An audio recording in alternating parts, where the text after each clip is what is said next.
It was an hour past midnight when Alan started to reconsider his life choices. Sure, he'd thought, go be a police officer, bust some drug cartels, do some high-speed chases, the kind of stuff he'd always imagined cops did.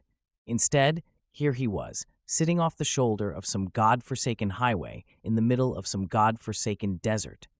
Reality had a way of stamping out one's expectations, and it had thoroughly done that for him. He spent more time filing paperwork and writing tickets than actually driving his car, and even when something interesting did happen, he was always late to the party. He hadn't even fired his gun yet. What kind of cop was he that he'd never even shot his gun? He took another sip of coffee, dull, black, and unpleasant. He'd never been much of a coffee guy before, but night shift made it a necessity. Other guys used energy drinks or exercise, but Alan knew that he was too lazy for all of that. The bitter drink worked well enough, but even with the slap in the senses it provided, he still could feel the pang of drowsiness taking hold. Wait in this spot with a speed camera and watch for speeders.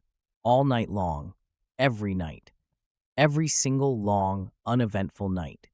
He might catch a few drunk college kids here and there, and that might lighten up the evening, but beyond that, his only company was the darkness of the lonely countryside.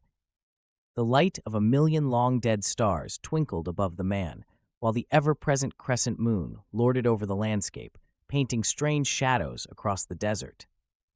Cacti and the odd tree seemed to be the only living things for hundreds of miles, save for the pudgy policeman in his cruiser. Every so often, some subterranean inhabitant of the desert underworld might rise from the sand. Usually a lizard or a large spider.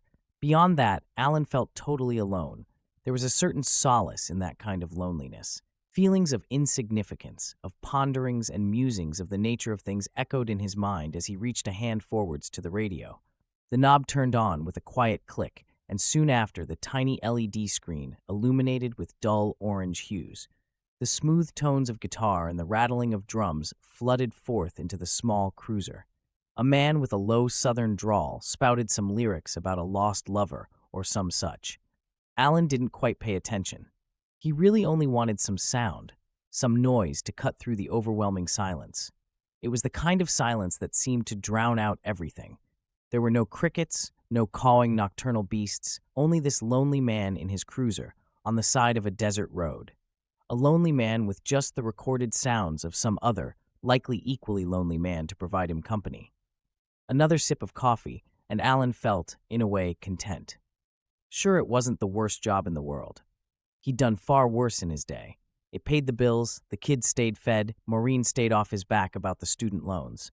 It wasn't a perfect life, but really, what was? Sometimes, though, on desolate nights like these, he wondered if he really was happy. Happiness. That was a word that meant so little, yet to so many, it meant the world. One had to be happy, had to be satisfied in this life in order to really live. Did they, though?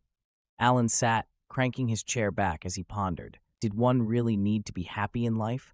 Wasn't it enough just to get along? To survive? He sighed. Of course not. You had to be fulfilled in life. You had to find friends and lovers. You had to pursue your dreams.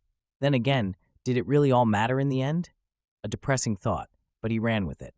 In the end, everyone would have to punch the ticket. Everyone would wither away and die, just like everything else. One day, all these cars and road signs and cacti would be nothing but dust. What then? Why even get out of bed in the morning?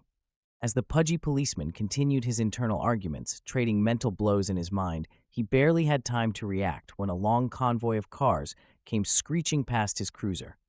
Alan practically flopped out of his seat as the convoy passed. A half dozen, then a full dozen, then 24 military vehicles of all types.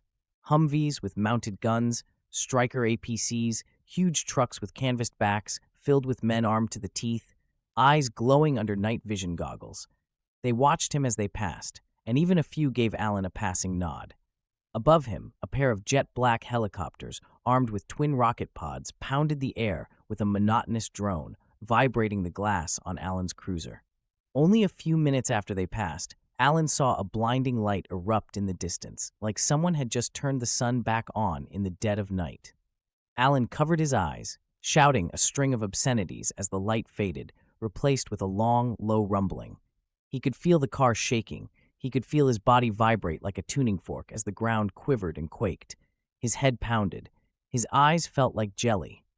For the briefest moment, Alan thought that he would die here, on this lonesome highway, the victim of some terrorist attack, or what have you. Yet, just like that, it was over. The policeman held his head in pain. He could feel bile rising from his stomach. In a flash, he shoved open the cruiser door and doubled over onto the cold pavement.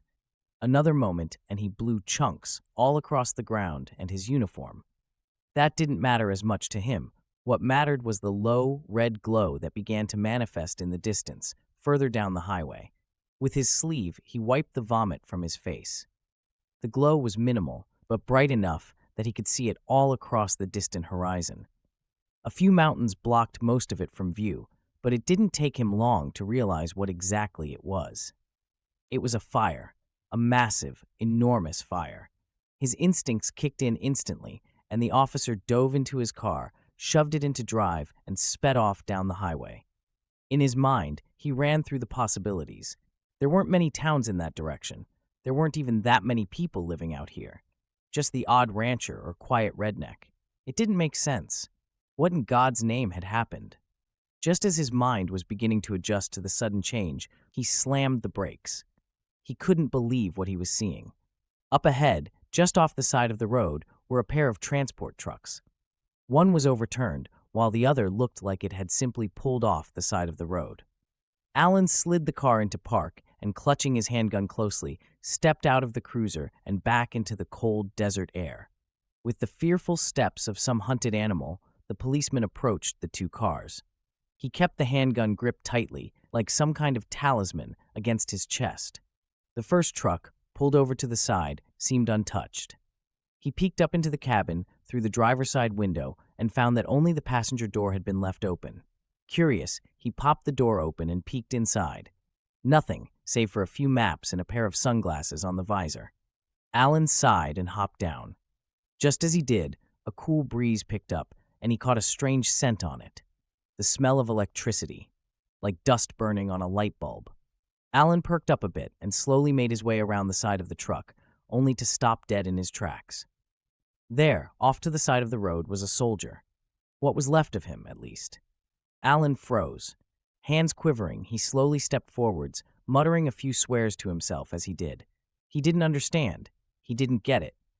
As he stood over the body, he realized that the smell was coming directly from it. It looked like the man had been microwaved or baked. His clothes were melted onto his skin. His eyes and hair had disintegrated completely. The corpse sat there, contorted into a position of absolute agony as the policeman ran his hands through his greasy hair, feeling the panic beginning to take hold. The corpse seemed to hum with some residual energy, and Alan could even feel a bit of heat coming from its blackened exterior. That was enough to turn him back to the car. He'd seen enough. He was done.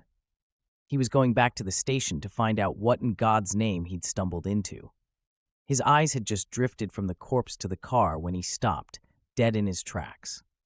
Off in the distance, beyond the highway, just barely 100 feet from him, was a man. He stood in a patch of barren desert, just past the second, overturned truck. Alan eyed him closely then. With handgun close once more, he stepped forwards. The man merely watched him as Alan slowly, methodically made his way to the car. There was something so off, so wrong about the darkened figure that he couldn't quite place. Even still, he had a job to do, and while trying to hide his panicked tone, he called out to the figure. Hello? Lincoln County Police. Who's there?" The figure just stood there, totally still, as Alan felt a chill pang up and down his spine as the moonlight reflected off its jet black eyes. It wasn't a man. He threw the car door open, and the figure burst into a full sprint. Alan practically dove inside and threw the car into reverse. The figure slammed into the driver's side window as it moved, and Alan screamed as he started directly into the creature's face. A massive mouth dominated it, with hundreds, maybe thousands of spiny teeth within, dripping with the blood of its last victim. The rest of the creature's body was mostly obscured, but Alan made the color of its eyes and its body jet black. As the car continued to reverse, Alan watched as the teeth began to scrape at the window. He shifted and slammed his foot against the accelerator, and the car jolted back down the highway in the opposite direction, flinging the creature back into the abyss of the desert night. Alan could feel beads of sweat rolling down his forehead. He could feel his heart about to burst out of his chest. Questions filled his mind as he careened down that once quiet desert highway. That thing wasn't a man. It looked like a man, but it wasn't. It was something else. He looked to the clock, and his pulsating heart nearly stopped dead. It was 8 in the morning. He'd lost 8 hours? How? He'd only been at the convoy for a few minutes. He checked his watch. 8 a.m. His phone. 8 a.m. Everything that could feasibly tell time, he checked, and they all said the same thing. 8 in the morning. The policeman slammed his hands on the wheel.